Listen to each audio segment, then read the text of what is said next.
I'm smirking at you. Why? Because you are clearly being dishonest. Again, you're smirking. You can explain why.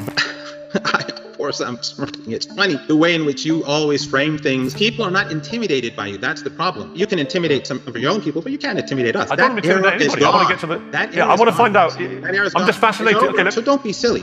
An Iranian professor humiliated Piers Morgan on his own show, leading to career-ending embarrassment to Piers Morgan. How would you categorize what happened on October the 7th? Was that a terrorist attack? No, it was a retaliation of a people who were imprisoned and who were starved and who were regularly battered, and people who were imprisoned who belonged... Just to be clear, you think that the slaughter of 1,200 people, the raping, the maiming, the incinerating, the mass murder that went on that day by a group whose own spokesman, the Hamas spokesman, said days after that, on television, on camera, that Hamas was wedded to committing the same act again and again and again, as often as it could, which actually is the purest personification of the genocide that you're talking about. You don't condemn that. You're being dishonest. There is no evidence. No, I'm not. There's no evidence of rape, and I ask your viewers to absolute nonsense. Yes, nonsense. It's absolute nonsense that there's systematic rape, and if you are being dishonest intentionally, you are helping the Israeli regime continue its genocide by justifying it through dishonesty. So that's up to you to decide. There's no evidence of systematic rape, and just like the beheadings, there has been clear reported evidence of rape and sexual abuse against Israeli women. Clear, demonstrable evidence. I refer you and your audience to the good work carried out by people at the Gray Zone, at the Electronic Intifada, based in the United States. Many of them are people of they're excellent reporters, and you should invite them on your show to talk about these allegations. I've talked to top reporters who've covered this. Well, I'm also interested, Professor, that you only want to deny that there was rape. You don't want to deny the incineration or the beheading or the mass murder of Holocaust survivors, the kidnapping of several hundred people, including babies. I mean, do you condemn any of that, or do you think all of that is justified? Look, Piers, you're trying to play with words, and that's fine, as long as you're not trying to you're playing because there is no evidence of beheadings. You're just taking the dishonest Israeli regime's account, which they have no evidence, and people have written articles about there was this. Demonstrable, proven evidence that people were beheaded. Provable evidence. And so more than that, we know from Hamas's own video coverage of what they were doing in real time that they proudly broadcast to the world. They didn't try and hide this. I'm just curious why you, who is so incensed by what you see as Israeli genocide, why you would not be equally incensed by genocidal behavior from Hamas that day. No, you're not being honest. And where did they broadcast this footage of beheadings, the Hamas, to the world? Can you put it right now where you have a I didn't say right they now. broadcast the beheadings. There was evidence found of people who'd been beheaded. That was not broadcast. But Can what you show was the footage? broadcast was the one. I didn't say there was footage of the beheading. I said there was evidence found that people had been beheaded, right? But I would also say to you that what was broadcast by Hamas of Hamas slaughtering people and kidnapping people, I'm proudly boasting about. It's something you seem to be smirking about. I'm just curious what you feel. I'm smirking at you. Why? Because you are clearly being dishonest. If there were people, innocent people, anywhere, whether in Palestine or elsewhere, who were killed by a soldier, by anyone, that is, of course, unacceptable. But these claims of systematic rape, these are dishonest claims. People have done hard work to prove that there is no evidence for these systematic rapes and beheadings, and these were used as propaganda to justify the beginning of this Holocaust in Gaza. And those who continue to make these you talk about me being dishonest, Professor. You talk about me being dishonest, but what you've just said is an absolutely shocking example of dishonesty. Hamas didn't even try to hide what they did. They made no secret of their delight, their joy, their pride in what they were doing. Some of them rang family members back in Gaza to boast about what they'd just done, to old women, to children. And I'm just curious why you can't find yourself able to condemn it. Piers, in the day and age when everyone has cameras, and there are cameras all over the place, show us the evidence. Show us the evidence, especially in Israel, which is a society which has cameras all over the place. But you don't have footage of any beheadings, and you don't have any footage of any rape. I wonder why. Well, there were bodies found who had been beheaded.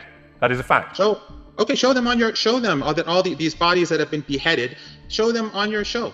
Show those pictures. How many people do you think were killed that day? I think roughly between 1,100 and 1,200. Many of them were soldiers. So you accept there was a mass slaughter. Does that constitute genocide to you? Is that an attempt at genocide? No, it's like you saying that the French resistance, which was operating against the Nazis, and they go and carry out an operation, and during that operation, some children are sadly killed. So you say, so the whole French resistance is illegitimate, and the Nazis' occupation is legitimate. That's nonsense. If, as I said very clearly, wherever an innocent person is killed, that I condemn, everyone condemns, and I wish you would condemn, because a genocide is taking place, and you are putting forward claims without the justification to make them, without the evidence to make them. I would refer you again to those websites and those reporters and journalists who've proven that the claims were inaccurate, to say the least, and dishonest, most probably. What is the view from Tehran about what's happened here?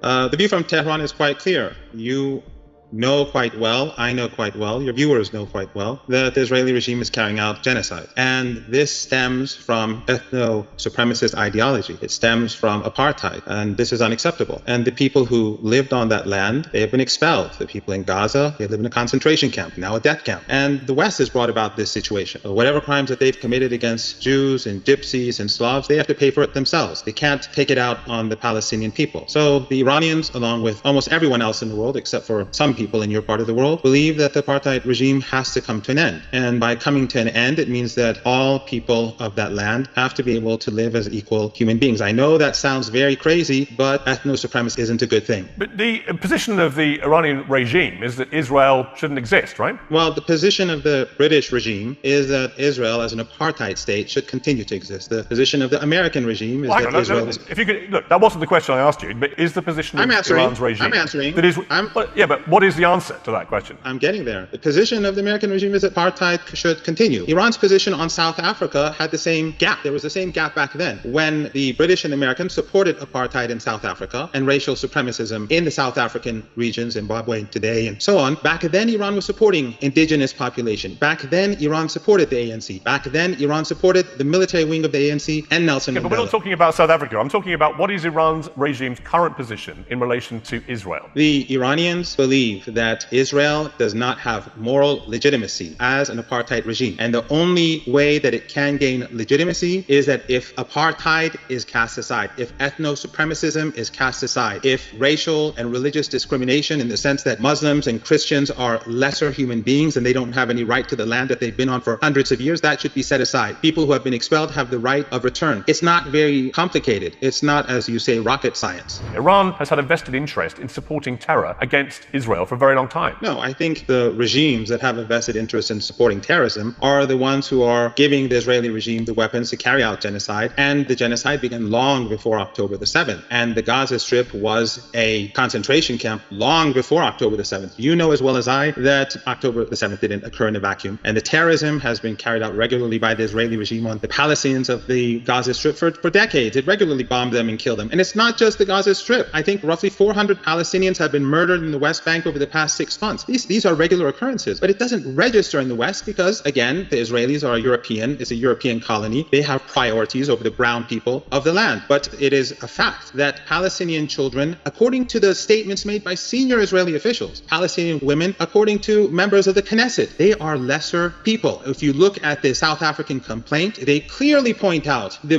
views of these people and the starvation siege and the intention to starve the people of Gaza, women and children. That is because they look at them as inferior people. This is not about two armies. This is about a subjugated people trying to stand up for their rights. So don't be silly. The Israeli regime, they're always lying, just like the Al-Shifa hospital. They're full of underground tunnels. Where were the tunnels? And then at the beginning, when they struck the Al-Hili hospital and killed hundreds of people, they said, no, it was the resistance. And the Western intelligence agencies said the same thing. And then we saw them hit hospital after hospital after hospital after hospital. So you put your faith in the narrative of these child killers who bomb hospitals and destroy the very basis of humanity, the very basic needs for ordinary people in Gaza. The Holocaust continues as we speak today. When the president of Brazil and other world leaders say what the Israeli regime is doing today to the people of Gaza is just like what the Nazis were doing in Germany, no one is going to forget because the Iranians retaliated. If Israel does strike Iran, it has a far more sophisticated and powerful military capacity. And if America was to defend it against any further retaliation of the kind that you're describing, then Iran would get wiped away, wouldn't it? I mean, you can't possibly compete with the combined military firepower of countries like Israel and America. Why would you pretend otherwise? That's your wishful thinking. The Israeli regime is vulnerable and weak, and it has shown itself to be incapable of taking a dot on the map. They haven't been able to take Gaza after 6 months of genocide. They haven't been able to take even northern Gaza after 6 months of genocide. They have to withdraw at least 100 to 200,000 people from northern Israel because they cannot stand up to Hezbollah. They cannot push Hezbollah back. They cannot defeat them. So you think the Israeli regime is going to defeat Iran? Your media outlets in the West have been misleading the people for 2 years now, saying Ukraine is winning, Ukraine is winning. Suddenly everyone is saying Ukraine is falling apart. dishonest narratives and reporting dishonestly to your own people ultimately hurt the people of England and Europe and the United States. And your endless wars based upon this nonsense and this misinformation lead to huge waves of refugees. And then the people of Europe feel overwhelmed by these refugees that you yourself brought upon yourself.